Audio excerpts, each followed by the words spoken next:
Welcome back to Made for More. I am your host, Holly J. Moore. This is a podcast where we talk about leveling up, showing up as a better version of yourself tomorrow than you showed up today.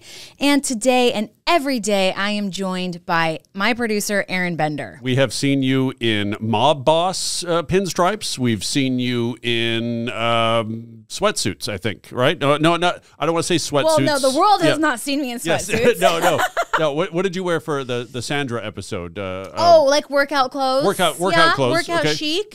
Yes.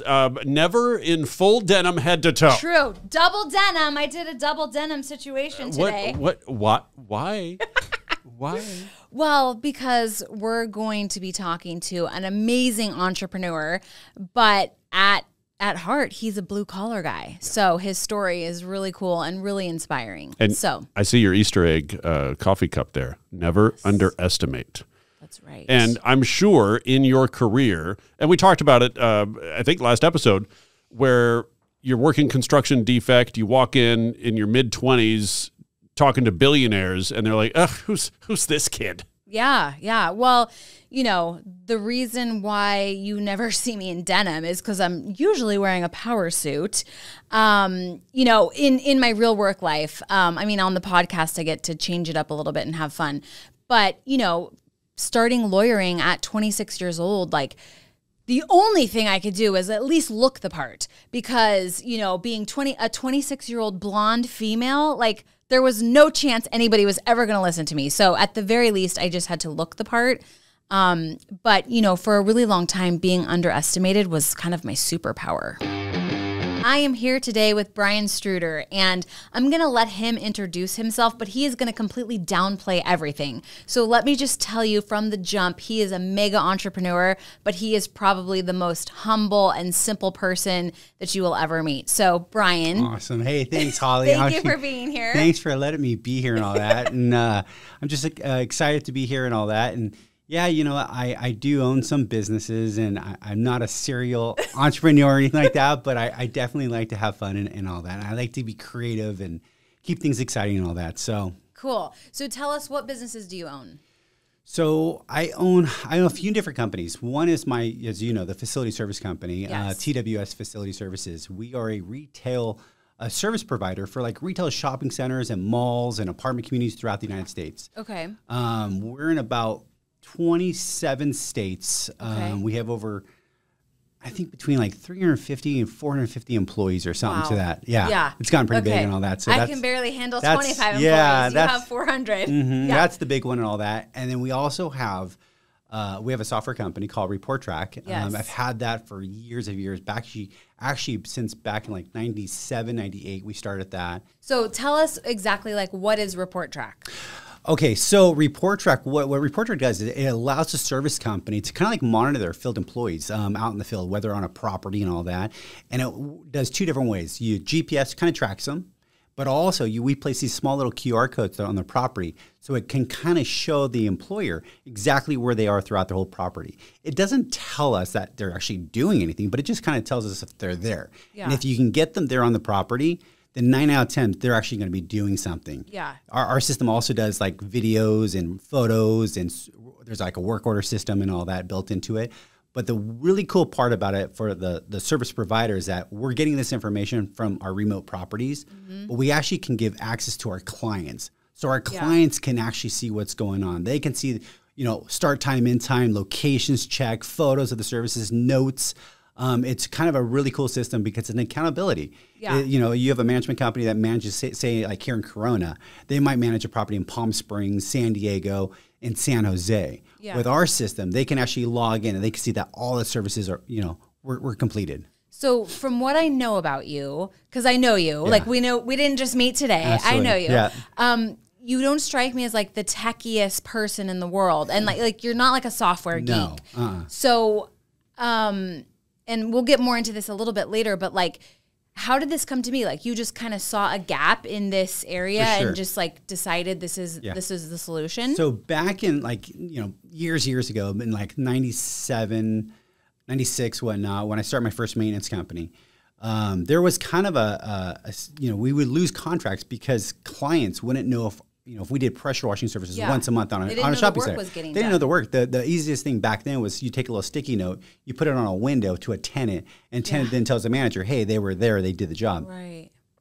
So actually, I was in my brother's room, and where I was talking, like, God, you know what? Like, there's got to be an easier way to kind of show customers that we're doing the work. And so I'm like, why can't we use like an inventory control system, like a barcode reader, and put a barcode on a property? And at least that can tell us the information. And that's when like the internet came out. So we're like, hey, why don't we post that on the internet so that clients can actually know that we're there? And when I started thinking about it, I went out and found a programmer and I said, hey, design me this system and all that. And it was a really basic system. But it was so cool, it got us to the next step. And from the next step, that's when we started creating a REPORTRACK and building it for not just my own maintenance company, but for other companies, other service companies also. Yeah. Absolutely. And that's how it all started and all that. So you have TWS, the Facility Services, you have the software company. Right. And then what else? We started a few years ago a company called Oorah Junk and Trash Removal. And so what it is, it's a really cool company.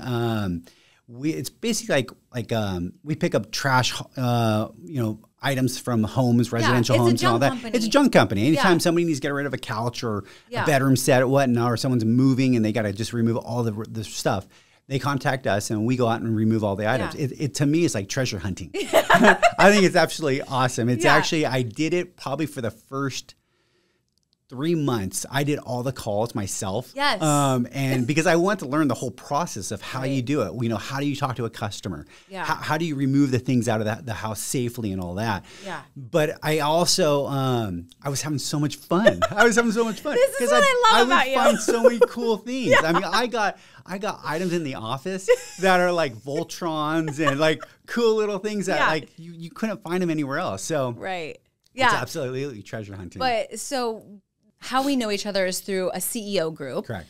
And so, you've got this huge monster business over here, TWS and the software company. And one day at the meeting, you're just like, yeah, guys, I started a new business. And I'm like out there driving the truck, picking up junk. And it's like, the business is already like generating like revenue and so good. And so I kind of feel like it's almost like anything you touch turns to gold. You know what? Honestly, funny is I've heard people say that, especially like what I do and all that. And it's not so much that. I think I just have a determination. You know what? It's just in my DNA. You know what? I just won't stop. I'll figure out where we're not achieving our goals and what we can do to try to change things up and to make it work and all that. And you know what? As when I started the junk and trash company, the people in the office at TWS were like, "What are you doing?" Like. You got this big company going and, you got to run this company and all that. And I was like, you know what? It runs really, really well. I go, I'm going to spend a little bit of time and all that. And after a while, people were like, actually, dude, you're actually onto something here. This is actually really kind of cool and all that. Right. So, it's come full circle and all that. Obviously, I spend majority of my time whether it's phone calls or in meetings and all that with TWS and all that. But, my downtime, I like to play with everything else and all that. So, and there's probably more to come too. Absolutely. Yeah. So did you go to college? I didn't. Okay. No. So I graduated high school, Laguna Hills High School. Okay. And I think I took some classes in college as just kind of to appease my parents. Okay. And not very much at all. And then from there, I really just started working. And how I got into like the maintenance side, the facility service side, I was going to buy a pressure washer and go to the Pomona Car Show and build a trailer system so old cars can go on the trailer. I can steam clean their engines, reclaim the water, and make a few $100 for a car. Yeah. And a friend's mom said to me, Penny Beck, said to me, "Hey, listen, if you buy a parking lot sweeper truck too, I'll give you 6 of my properties." I said, I was like, "For what?" And I said, "Hey, you got to sweep the lot and you got to pressure wash the sidewalks so often." And I said, "How much will you pay me?" And she said how much she'd pay me, and that's how it all started. Okay. I was like, wow, you know what? And so I started doing it. I went out because that time I was really, really young, and nobody was going to finance me for a truck or equipment and all that. So I talked to a company in Northern California, and I went to buy a sweeper truck, and I got denied. And so the guy called me back like a week later, and he goes, "Hey, listen," he says, "we just got a trade in on like a 1978 or 1980 truck. It's really trash, but it'll do what you need it to do." And I said, "I'll take it. I'll take it." And the interest rate was absolutely crazy on it, whatnot, because he personally financed it on me or for me. And so I got that truck. I went out and got that truck. I brought it back down to Southern California, and I started cleaning home bases before Home Depot home base, the parking lot for free, because I had to learn how to do it and all that. And so that's how it all started. And then from there, I started doing Penny Beck's, her office buildings. And then from there, it's kind of steamrolled. So like, when was there a definitive point in your life where you're like, I'm going to go into business, or you just were kind of like taking it as it came, and here you are? Yeah. You know what? Great. Actually, that's a great question. To me, at the end of the day, obviously, I think, when we're all younger, all we're thinking about is dollar signs and money and all that. How can I get there? But I think for me, I wanted to do something that I can control my own destiny. Okay. I didn't want somebody to be able for me to put my hard-earned effort and time into something. And then, for example, they want to sell the company and I'm out in the cold or whatnot. So I wanted something that was built that my hard work, and I wanted the rewards of it, I guess. Right. Yeah. So what do you think the best thing is about like being a business owner or an entrepreneur? On what aspect are you referring to? I mean, as an owner for having a lot of employees, or an owner for like, what are the benefits I'm getting from? I would say just like, I mean, do you find like meaning and purpose in it? Do you like, do you like leading a staff of 400? Like that kind of a thing? You know what? So So it's like everything. Everything evolves, whether we have a small child to a teenager to an adult and all that. Everything eventually is going to evolve. Obviously, when I was younger, it was all about the money. Making it was that making the money and all that. Dollar bills. The house, the cars, the trips and all that kind of stuff. And that was great. It was awesome and all that. As the stage of life that I'm in now, it's all about my employees. It's all about my people. Wait a second. Did you watch the last podcast I did? Because it's actually like what I said too. Okay. Yeah. Okay, so continue. No, it really is. It's really about them and trying to help them achieve their goals. Right. Whether it's buying a home, going on some elaborate vacations, or or just trying to help them out as much as possible and all that. We do a lot here at TWS for our employees, whether it's our corporate staff or our outside staff. We really do a lot. We want to make sure that everybody feels like they're a part of something, and we always want to be like the safety net in case something happens in their life. They can always fall back on the company, and the company's going to help them out. Right. That is so amazing. I mean, because you are like, I think you're no longer considered like a startup. I mean, it's like, corporate, right? Like with that many employees, it has to be more. So like, how and why did you adopt that sort of, position that's what you wanted to be for your employees? I think a couple of things is I think I kind of got where I wanted to be financially. So I was comfortable. I'm good on the financial side of it. Yeah. And then it was like, what's next? And so from there, it's like the old saying, if you give $1 to a charity or to a church, whatnot, you're going to get $2 coming back. And not like I was ever doing that, but when I did it, it came back tenfold. So now I'm not just getting rewarded on the financial side. Yeah. All the benefits and I don't want to say the kudos or the praises, but all the great feelings that I feel from helping my employees out, whether it's, with that many employees, we have a lot of funerals. It's sad to say, a lot of bad situations that happen, life events and all that kind of stuff. And so, as a company, we do a lot for our staff and the employees to really try to help them out, especially on a monetary side of it. Yeah, yeah. So what would you say have been like your biggest mistakes in business? Well, the number one mistake when I was very young, I want to say it was 1996 96 or 97, somewhere around there. I spent $36,000 on the Yellow Pages, thinking that's where that's where it's that's where the customers were coming from, was the Yellow Pages and all that. And it was the biggest learning experience of my life. And I think that's the one that's really kind of, hey, making still sticks with you. Because it was a learning experience and all that. And so obviously you have to make mistakes to learn. Totally. And so so what did you learn from that? I mean, other than the fact that like the Yellow Pages maybe doesn't work and all that. Yeah. But did you learn anything else from it? You know what? If anything, it meant it was probably, don't just rush into something. At that age, I'm shooting at the hip. Right. And hey, the guy sold me this dream, this idea. Yes. Customers, if you put it, the customers will come. If you build it, they will come and all that. So, I did it, and literally the phone didn't ring once. Not one phone. We received one phone call off that, and at that time, that's when I was a one-man show. So that's a ton of money. It was, and so I'd pick up the phone, and if the phone ever did ring, and is it working? Is there a dial tone? Exactly. But I also would also use different voices too, so it looked like there was multiple people. We did get a phone call. Yes. So oh my gosh. I have to speak with my estimator. Hold on 1 second. Hello. So it was that was probably the biggest learning experience, I think, when I was young. Yeah. Getting older and all that, there's been a bunch of different things. I mean, there's probably been from equipment, machinery, to the way that we open up a new office, systems that we've done.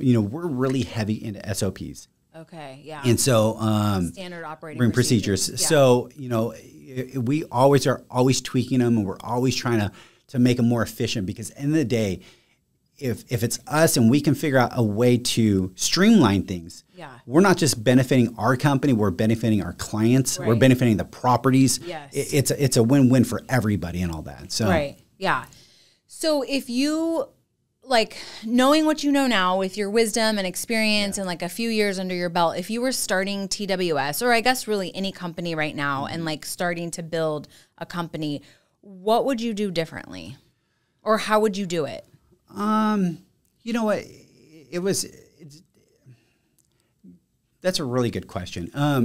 Back then, where you have a dream and you have no money, but a dream, and you're figuring out how to make it work and all that. And so, now where I am at now, if I was to start a business again, another one, without having these businesses and having obviously probably looking for some funding, and doing things a little bit more, I don't want to say correct or right, because at that time you really don't know what correct or right is. Well, you kind of build it quick and dirty. Yeah, absolutely. That's what I've like in my experience, it's like you're kind of like slapping it together, holding it together with some duct tape over here. And, it's a little bit quick and dirty when you're like building it. You're trying to figure it out. And you're figuring it out, and you're making mistakes and learning. And it's like that old saying, you're working on the plane while we're flying 30,000 feet in the air. Yes. So, we're out there working on it and all that. So, but I will tell you, I think it's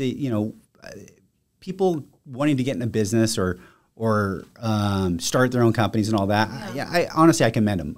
I think everybody and anybody can do it. You just got to have a lot of grit. You got to have a lot of determination. I will tell most people that start their business, a new business, you're going to miss out on some birthday parties, some family events, things like that. You're going to be working late hours. You're not going to get much sleep and all that. But if that's what you want, go for it. Yeah. And if that business for some chance doesn't make it, it's a stepping stone to the next one. Yeah. If that's what you want to do. Yeah. So this is a perfect segue, because what I really wanted to ask you about next is, like, you're one of the most positive people I know, and your mindset is, and we didn't touch on this, but like, you really haven't had any formal business training or education or anything like that, right? No. And like, your mindset is just always so positive, and you're just kind of relentless in just like, going towards your goals. Like, how did you get that way? I think it was, I personally, I think it's also DNA. It's just the way I was brought up. Are your parents business owners? My dad, my dad owned businesses and all that. He owned a variety of businesses.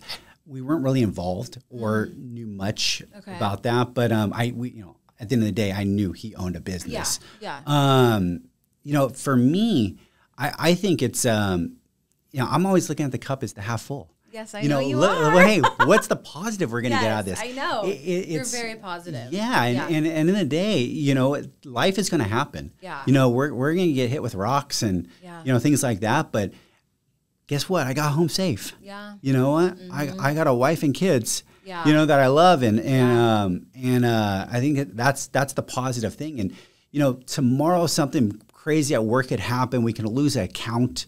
But the next day we might get 3 new accounts, right? So you really never know. And so I'm just one of those guys that says, hey, you know what?